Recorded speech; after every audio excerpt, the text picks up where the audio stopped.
নমস্কার বন্ধুরা, আজকে আমি আবার এসেছি আপনাদের সাথে আলোচনা করার জন্য। কালকের ভিডিওতে আমি আলোচনা করেছিলাম যে স্নাতক স্তরে পড়াশোনা করার জন্য কেন ছাত্রদের খবরের কাগজ পড়া খুব জরুরি, উম, খবরের কাগজ কীভাবে আমাদের হেল্প করে একটা ওভারঅল আন্ডারস্ট্যান্ডিং তৈরি করার জন্য কোনো বিষয়ের উপরে। আজকে আমরা শিখব যে কিভাবে আমরা খবরের কাগজ পড়ব, কিভাবে আমরা খবরের কাগজ পড়ব। এবং এটা শুধু কলেজের স্টুডেন্টদের জন্য না বা স্কুলের স্টুডেন্টদের জন্য, এটা অনেক সময় আমরা দেখি যারা আমরা একটু বয়স্ক মানুষও আছেন, তারা খবরের কাগজ পড়েন, কিন্তু খবরের কাগজ পড়ার পরে তারপরে সেইটার পার্থক্যটা করতে পারেন না, খবরটার সত্যতা যাচাই যেটাকে বলে সেটা বুঝতে পারেন না। এবার এইটা যখন আমি বলছি যে খবরের সত্যতা যাচাই, খবরের কাগজে যদি কোনো একটা কথা থাকে তাহলে সেটা তো মিথ্যা হবে না, এরকম একটা ধারণা আমাদের থাকে, মিথ্যা বা ভুল হবে না, বা কিভাবে ইনফরমেশনটাকে ব্যাখ্যা করা হচ্ছে, এই জিনিসগুলো বোঝার জন্য দরকার। তো খবরের কাগজ যখন পড়বো, আমি প্রাইমারি টার্গেট রাখছি যেটা কলেজের স্টুডেন্টের জন্য, যারা প্রথম শুরু করছে পড়া বা হয়তো আগে সেভাবে পড়েনি, বা পড়েছে খেলার খবরটা দেখেছে, বা একটু গানের খবর দেখেছে, বা একটু সিনেমার খবর দেখেছে, ওভারঅল খবরের কাগজ আন্ডারস্ট্যান্ডিং নেই। এবার যে কোনো একটা নর্মাল খবরের কাগজ যখন তুমি প্রতিদিনের দেখো, খবরের কাগজে কী ধরনের খবর থাকে, দেশ দুনিয়ায় কী হচ্ছে সেটা প্রথম পেজে থাকে একটা, যেমন এখন বাংলাদেশে কী হচ্ছে, ইরাকে কী হচ্ছে, এই ধরনের খবর থাকবে খবরের কাগজে। অ্যাক্সিডেন্ট কোথায় হলো, কোথাও ব্রিজ ভেঙে গেল, কোথাও মানে একটু ডাকাতি হলো, চুরি ডাকাতি হলো, কোথাও মেয়েদের শ্লীলতাহানি হলো, ধর্ষণ হলো, এই ধরনের জিনিস খবর কাগজের মধ্যে থাকবে। ওভারঅল খেলার খবর হলো, এখন অলিম্পিক হচ্ছে তো অলিম্পিকের খবর থাকছে, এবার সেইগুলো নিয়ে আলোচনা হচ্ছে। খবরের কাগজের আর একটা পেজ খুব গুরুত্বপূর্ণ, সেটা হচ্ছে সম্পাদকীয় পেজ, সম্পাদকীয় পেজ, যেখানে খবরের কাগজের সম্পাদক তার বা তাদের একটা ভূমিকা, তাদের একটা মতামত থাকে প্রতিদিনে। আর একটা থাকে যে যেখানে তারা, যেটাকে আমরা বলি ওপিনিয়ন পেজ, যেখানে মানুষ, বিশেষজ্ঞরা তাদের মতামত থাকে। এবার যখনই কোনো আমরা খবর পড়বো, নর্মাল খবরের সময় যেটা কোনো সাংবাদিক লিখেছে, আমাদের মাথায় রাখতে লাগবে যে খবরের মধ্যে দুটো পার্ট আছে প্রত্যেকটা খবরের। একটা খবরের মধ্যে আছে সেটা ইনফরমেশন, তথ্য, র ডাটা। যেমন অমুক তারিখে অমুক একটা কলেজ থেকে অমুক নামে একটা মেয়ে, তার বয়স এত, সে যখন বাড়ি ফিরছিল তখন কোনো একটি ওয়ান সাইডেড লাভার তার গায়ে অ্যাসিড ফেলে দিয়েছে, এইরকম খবর আমরা শুনি, অ্যাসিড অ্যাটাকের খবর। এই পুরো ডিটেলসগুলো হচ্ছে তার তথ্য, এইগুলো হচ্ছে ইনফরমেশন। এইবার দেখবে অনেক সময় খবরের মধ্যে থাকে যে এবার যে লিখছে তার কিছু নিজস্ব মতামত থাকে, যেটাকে ওপিনিয়ন বলে, যে এই যে অপরাধী আছে তাকে কি শাস্তি দেওয়া উচিত, কেন দেওয়া উচিত। আমাদের এই জিনিসগুলো ডিস্টিংগুইশ করা শিখতে লাগবে, এই জন্য ব্যাখ্যা করা শিখতে লাগবে যে দুটো আলাদা। যখনই আমি খবরের কাগজ পড়বো, এটা যেন আমার মাথায় থাকে, দরকার নেই যে সেটা খারাপ ভুল সেরকম আছে, কোনো একটা ওপিনিয়নের সাথে তোমার এগ্রি হতে পারে, এবং এগ্রি হলে কোন লজিকে এগ্রি হচ্ছে, কোন কারণে এগ্রি হচ্ছে, সেইগুলো তোমার আসতে পারে, সেটা তোমাকে মাথায় রাখতে লাগবে। তাহলে আমরা প্রথমে মাথায় রাখবো যে খবরের দুটো অংশ আছে, একটা হচ্ছে তার ইনফরমেশন, আর একটা হচ্ছে তার মতামতের জায়গা। এবার এইভাবে যখন কোনো খবর আসে, এবার এটা হচ্ছে প্রথম ইস্যু। তারপরে একটা ঠিক আছে, যদি কোনো গুরুত্বপূর্ণ খবর যখন তুমি পড়ো, যেটা হচ্ছে ইমপ্লিকেশন যেটা বেশি, জাতির প্রতি, দেশ ও ইসের প্রতি, এরকম যদি কোনো খবর থাকে, যেমন কয়েকদিন আগে একটা আমি ভিডিও বানিয়েছিলাম যেখানে আমি বলেছিলাম যে যে রিজার্ভেশন নিয়ে যে নতুন আইনটা এসছে সুপ্রিম কোর্ট থেকে, সুপ্রিম কোর্টের যে রায়টা এসছে, এবার এই খবরগুলো পড়ো। এখন তুমি যদি কয়েকটা নিউজ পেপারের খবর পড়ো বা কয়েকটা সংবাদপত্রের খবর পড়ো, তাহলে দেখবে সেইখানে কিন্তু এক এক জায়গায় লেখক এক এক রকমের মত রেখেছে। কেউ বলবে যে আইনটা ভালো বা এই রায়টা ভালো, কেউ বলবে রায়টা ভালো না, কেউ বলবে এখানে কোথায় সমস্যা আছে, কেউ বলবে এটা কোন জায়গা দিয়ে ভালো। এই সবগুলো হচ্ছে ওপিনিয়ন, এবং তারা তাদের পক্ষে কি যুক্তি দিচ্ছে সেই যুক্তিটা ইম্পর্টেন্ট। এইভাবে কিন্তু আমরা লজিক অফ আর্গুমেন্ট তৈরি করি, বা একটা একটা পাওয়ার অফ আর্গুমেন্ট তৈরি করি। এই জিনিসটা আমাদের শেখায়, ফলে খবরের কাগজ এর জন্য পড়াও দরকারি, এবং সঙ্গে এই জিনিসটা শেখাও ইম্পর্টেন্ট। আবার ধরো একটা অন্যরকম খবরের কথা বলছি, একটু অ্যাডভান্সদের জন্য। ধরো তুমি ভারতের বিদেশ নীতি নিয়ে পড়াশোনা করো, পছন্দ করো ভারতের বিদেশ নীতি পড়তে বা আন্তর্জাতিক সম্পর্ক পড়তে। এবার আন্তর্জাতিক সম্পর্কে ধরো একটা খবর হয়েছে ভারতের একটা খবর পেপারে, নামি পেপারে, ভালো পেপারে, দ্য হিন্দু, ইন্ডিয়ান এক্সপ্রেস, এই ধরনের পেপারে, যেখানে লেখা হয়েছে যে জম্মু কাশ্মীরে কিছু জওয়ান আতঙ্কবাদীদের সাথে লড়াই করতে গিয়ে, মানে তারা যেটাকে বলে আর্মির ভাষায় কিল্ড ইন অ্যাকশন হয়েছে, শহীদ হয়েছেন বা নিহত হয়েছেন। কিল্ড ইন অ্যাকশন এটা হচ্ছে আর্মির ভাষাটা। এইবার দেখবো সেখানে একটা বয়ান থাকে যে হয়তো আতঙ্কবাদীরা লুকিয়েছিল, সন্ত্রাসীরা লুকিয়েছিল, তাদেরকে স্যারেন্ডার করতে বলেছে, এরা স্যারেন্ডার করেনি। তারপরে তখন তারা পুলিশের দিকে গুলি চালায়, আর্মড ফোর্সের দিকে গুলি চালায়, আর্মড ফোর্সও কাউন্টার গুলি চালায়, তাতে ওই পাশের কিছু লোক মারা গেছে, এই পাশের কিছু লোক মারা গেছে। এটা হচ্ছে একটা খবর। এবার অনেক সময় বর্ডারে আবার সংঘর্ষ হয়, যেখানে দুইটা আলাদা ফোর্সের আছে। সেই খবরটাই তুমি যদি আবার ওই দেশের, মানে এই ধরনের খবরটা তুমি এবার এটাকে যাচাই করা সবচেয়ে ভালো বা দেখার সবচেয়ে ভালো উপায় হচ্ছে তুমি এবার পাকিস্তানের কোনো একটা নিউজ পেপার দিয়ে পড়ছো। যেমন পাকিস্তানের একটা ফেমাস নিউজ পেপার হচ্ছে ডন, DAWN। এবার ওইখানে ওরা কীভাবে হচ্ছে, আমি বলছি না যে তুমি পাকিস্তানের খবরটাকে বিশ্বাস করো, কিন্তু খবরের সত্যতা বোঝাই করার জন্য বা আর্গুমেন্টটা দেখার জন্য তুমি এইভাবে দেখতে পারো। সেম জিনিস বাংলাদেশের ক্ষেত্রে তুমি করতে পারো। দেখবে বাংলাদেশের প্রথম আলো, তুমি যদি, যে এখন বাংলাদেশের সবচেয়ে বড় একটা খবরের প্রকাশনা, তাদের খবরের মধ্যে দেখবে এখন যে বাংলাদেশের টার্মোয়েল চলছে, সেইখানে সবসময় দু তিনটা খবরের পিছনে একটা পাবে যে ভারত এখন কি ভাবছে, ভারতের অবস্থান কি, ভারতের চিন্তাবিদরা কি ভাবছে। যেহেতু বাংলাদেশ অনেকটা ভারতের উপর ডিপেন্ডেন্ট বা ভারতের একটা নেইবার, ভারত একটা বড় দেশ, এই ধরনের খবর কিন্তু প্রথম আলোতে প্রচুর পাবে। বা আবার হয় যেমন বাংলাদেশের যে বর্ডার সিকিউরিটি ফোর্স আছে, BGB বলে যাকে, BGB আর আমাদের BSF, এদের মধ্যে মাঝে মাঝে চোরাচালানি শিকারকারীদের নিয়ে গোলাগুলি চলে।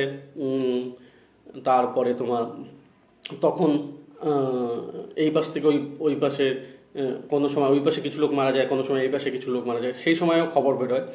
তো তখন তুমি নিরপেক্ষতা বোঝার মাপকাঠি পাবে এই ধরনের খবর, এইভাবে খবর বলে যদি তুমি এইভাবে দেখো। তারপরে আরেকটা হচ্ছে, ধরো এটা একটা ক্যাটাগরি থেকে খবর ইসে করে। আরেকটা খবরের ক্যাটাগরি হচ্ছে এটা, যে অনেক সময় খবর হয় কোনো একটা প্রাইম সোর্সে খবরটা আসে, অর্থাৎ কোনো একটা পেপারে বা একটা ভালো খবরের কাগজে বা একটা বিদেশের কোনো ইস্যুতে প্রথম খবরটা বার করা হয়। এবার তারপরে সেটাকে কপি করে অন্য খবরের কাগজে কপি, বা ওই একই খবরটাকে অন্যরকম মতামত দিয়ে অন্যরা লেখা শুরু করে।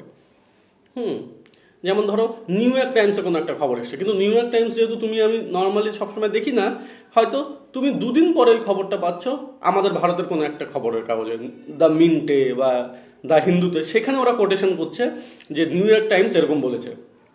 এই সময় সবচেয়ে ভালো হচ্ছে তুমি ওই খবরটা পড়ে জানলে, এবার ওই নিউ ইয়র্ক টাইমসের পেপারটাও পড়ার চেষ্টা করা। যদি সেটা তুমি করতে পারো তাহলে কিন্তু আরও তোমার যে আন্ডারস্ট্যান্ডিংটা হবে, সেই আন্ডারস্ট্যান্ডিংটা আরও অথেন্টিক হবে। কারণ আমরা রাষ্ট্রবিজ্ঞানের ছাত্ররা জানি যে একটা কথা আছে, যে সেটা হচ্ছে পলিটিক্স অফ ল্যাঙ্গুয়েজ একটা, আর একটা হচ্ছে ল্যাঙ্গুয়েজ অফ পলিটিক্স। কারণ একই খবরকে যখন অন্য লোক লিখছে, অন্য ভাষায় লিখছে, তখন কিন্তু একটু চেঞ্জ হচ্ছে। অন্য আরেকভাবে বলি, যেমন ধরো কাশ্মীর আমরা জানি যে কাশ্মীর ভারতের অবিচ্ছেদ্য অঙ্গ। এবার পাকিস্তানের খবরের কাগজে সেটাকে কাশ্মীরকে একভাবে দেখা হবে, আবার ব্রিটেনের খবরের কাগজে বা আমেরিকার খবরের কাগজে কাশ্মীরকে আরেকভাবে দেখা হবে। তো এই আন্ডারস্ট্যান্ডিংগুলো তোমাকে হেল্প করবে। আমি বলছি না যে তুমি সেটাকে বিশ্বাস করো, কিন্তু আমি বলছি তোমার মধ্যে ওই মানে খাটনি করার ওই নুয়ান্স ব্যাপারটা থাকা উচিত। এটা অন্যভাবেও দেখা যায়, যেমন ধরো হচ্ছে দেশের ভিতরেও অন্য কোনো খবর হতে পারে। যেমন দেখবে একই বিষয়কে খবরের কাগজ অনেক সময় রাজনৈতিক কারণে হোক, সামাজিক কারণে হোক, চিন্তার ক্ষেত্রে আলাদাভাবে প্রজেক্ট করে।